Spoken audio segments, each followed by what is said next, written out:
Budget 2026 bold and bullish. और आज हमारे साथ एक बेहद खास मेहमान कार्यक्रम में शामिल हो रहे हैं ध्रुवा एडवाइजर्स एलएलपी के चेयरमैन और सीईओ दिनेश कानावार साहब, जो कि देश के प्रमुख और बेहद प्रतिष्ठित चार्टर्ड अकाउंटेंट्स और टैक्स एक्सपर्ट्स में से माने जाते हैं। आप ध्रुवा एडवाइजर्स के फाउंडर हैं, चेयरमैन हैं, सीईओ हैं। 2014 में आपने ये कंपनी बनाई थी, जो देश की दिग्गज टॉप रैंक टैक्स और रेगुलेटरी फर्म्स में से एक जानी मानी जाती है।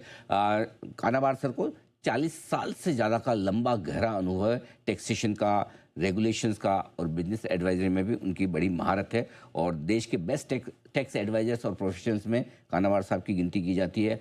रिलायंस और अदानी ग्रुप की जैसी दिग्गज कंपनी के बोर्ड्स पर आप इंडिपेंडेंट डायरेक्टर के तौर पर हैं, और साथ ही टैक्स कंसल्टिंग में हाई परफॉर्मिंग टीम्स और कल्चर बनाने वाली कंपनियों के लिए दिनेश कानावार साहब को क्रेडिट दी जाती है, जाना माना जाता है। सर गुड मॉर्निंग, बहुत बहुत स्वागत है आपका, धन्यवाद हमें समय देने के लिए।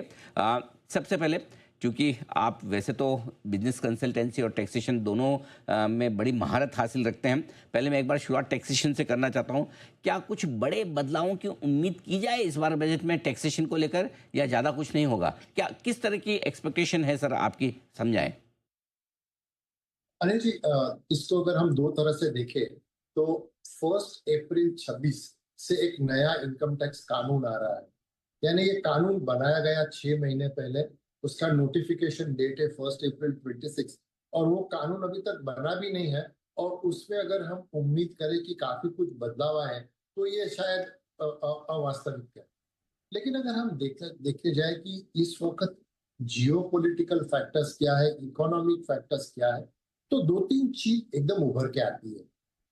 एक तो यह है कि प्रधानमंत्री ने कब से कहा है कि we want to manufacture in India, we want to that manufacturing base एक बहुत बड़ा पाया है विकसित भारत के लिए। अगर ये मैन्युफैक्चरिंग बेस अगर हमको बनाना है तो we need to invest a lot in research and development. अगर हम देखें कि इंडियन कंपनीज की जो एक्सपेंडिचर है ऑन रिसर्च एंड डेवलपमेंट, वो ग्लोबल कंपनी से काफी कुछ कम है। एक बढ़ने की बहुत बहुत जरूरत है। और अगर हम देखें कि India wants to proceed on artificial intelligence, हमको यहाँ पे सेमीकंडक्टर बनाने हैं, अगर ये सब इंडिया में करना है और हमें अगर इसमें बढ़ोतरी हासिल करनी है, तो it is very very important कि हमारा expenditure on research and development increase. और अगर ये करना है तो सरकार को इसे प्रोत्साहन देना है। This is something to my mind very important. और अगर एक चीज आप देखें अनिल, कि फॉरेन से कई लोग वापस आ सकते हैं क्योंकि ये H1B वीजा का प्रॉब्लम है वहां पे। अगर ये हो रहा है and we are getting a good qualified crop of people जो यूएसए से वापस इंडिया आ रहे हैं, तो उनको हम किस तरह से ये रिसर्च एंड डेवलपमेंट में कर सकते हैं कि जिस तरह से आज सुंदर पिचाई और अदर्स जो है वहां पे यूएसए में, we can have such people in India and they can help us to grow. तो ये एक चीज है। दूसरा, अगर हम देखें तो डिस्प्यूट रेजोल्यूशन एक बहुत बड़ी चीज हो गई है। यहाँ पे हम डिस्प्यूट बहुत लंबा चलता है, काफी कुछ। अगर आपको कोई चीज का रिजोल्यूशन लाना है अनिल, तो करीब 15 साल लगते हैं ऑफिसर से लेके सुप्रीम कोर्ट तक। और आज तो ये हालत है कि अगर आपको कमिश्नर अपील्स, जो फर्स्ट अपील स्टेज है, वहां पे भी आपको अगर इसकी सुनवाई करनी है तो करीब 5 6 6 साल लगते हैं। We have to ensure that our tax administration becomes smoother, and that is one of my very important recommendations to the finance ministry. तो अगर हम देखा जाए तो अगर एडमिनिस्ट्रेशन को सहज बनाया जाए, अगर मैन्युफैक्चरिंग R&D को प्रोत्साहन दे, that is the need of the hour. बढ़िया पॉइंट आपने रखा सामने कि ग्लोबल अनिश्चितताओं के बीच में भारतीय कंपनियों को मजबूत बनाने के लिए रिसर्च और डेवलपमेंट बहुत ज़रूरी है, और वहाँ पर किसी न किसी तरह के इस तरह के नियम बनाए जाएं बजट में जो कॉरपोरेट्स को फ़ायदा दे सके। अब आइए सर, एक और चीज़ न्यू टैक्स रिजिम को लेकर जानना चाहता हूँ। अब सरकार धीमे धीमे चाहती यही है कि ओल्ड टैक्स रिजिम से सब लोग न्यू टैक्स रिजिम में चले जाएं, लेकिन अभी भी लोग चाहते हैं कि थोड़ी ज़्यादा प्रैक्टिकल हो, ज़्यादा आकर्षक हो टैक्स पेयर्स के लिए। क्या कुछ बदलाव उसमें करने चाहिए?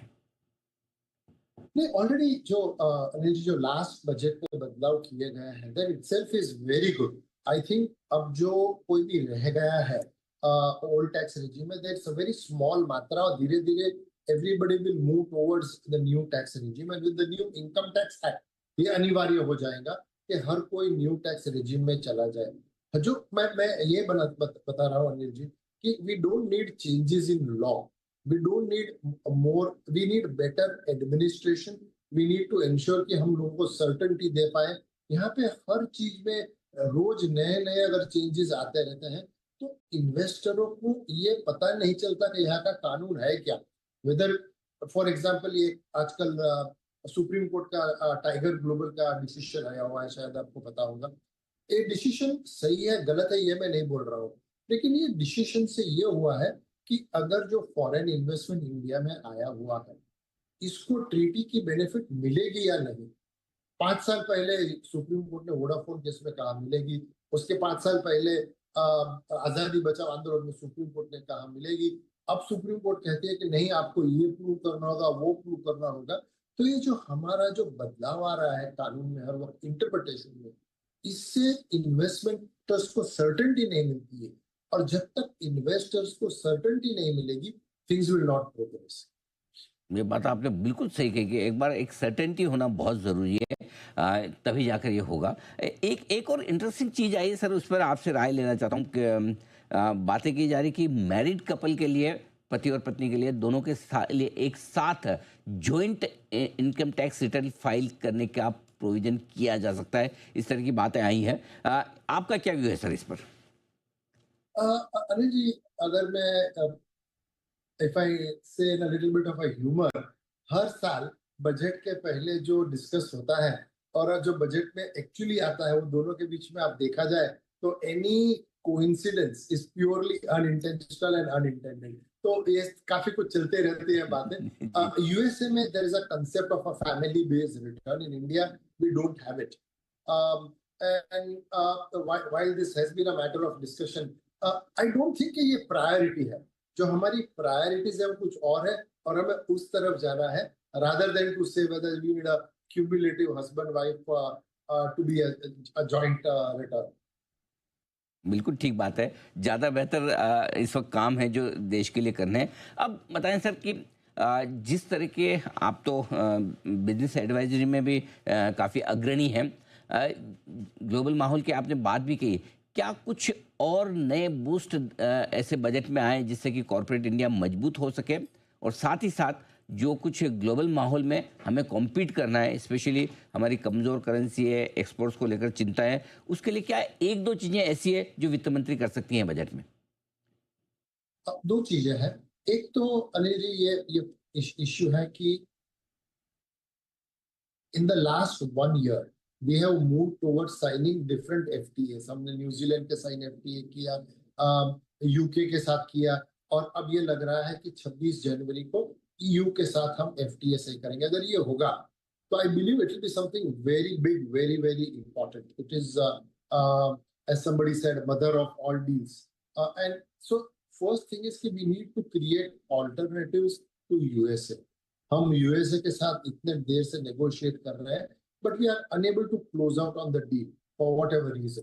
एंड अगर आपने बताया कि हमारी करेंसी वीक हो रही है, which is quite actually interesting कि ग्लोबली डॉलर नीचे जा रहा है but for India it is becoming stronger and stronger, largely because foreign investment नहीं आ रहा है because of uncertainty surrounding the trade deal. So एक तो ये है कि हमें और more and more we have to close out on the trade deals, and the biggest of them of course is USA, and I think a lot of effort is happening there Anil ji. लेकिन ये जल्दी से अगर हम कर पाए तो it will be very very stable to rupee, and that is what is the need of the hour. Otherwise हमें ये देखना है बजट में कि किस तरह से हम इन्वेस्टमेंट को बढ़ावा दें, किस तरह से हम ये देखें कि हम एक्सपोर्ट्स को बढ़ावा दें, because exporters have suffered because of US tariffs, and therefore we need to incentivize that। So from my perspective it's not just the budget, but जो हम कर रहे हैं FTA करना ये हम चालू रखें और हम मैन्युफैक्चरिंग और ट्रेड को और एक्सपोर्ट्स को बढ़ावा दें। एब्सोल्युटली, बिल्कुल आपने बहुत ही अच्छे सजेशंस दिए। आई होप कि वित्त मंत्री जी तक पहुंचेंगे भी और सुनेंगे भी, और वाकई में इन सबको करने की इस वक्त सबसे ज़्यादा ज़रूरत है। कानावार सर, बहुत बहुत शुक्रिया आपका, धन्यवाद सर हमें समय देने के लिए और बजट के बारे में अपनी राय हमारे दर्शकों तक पहुंचाने के लिए। थैंक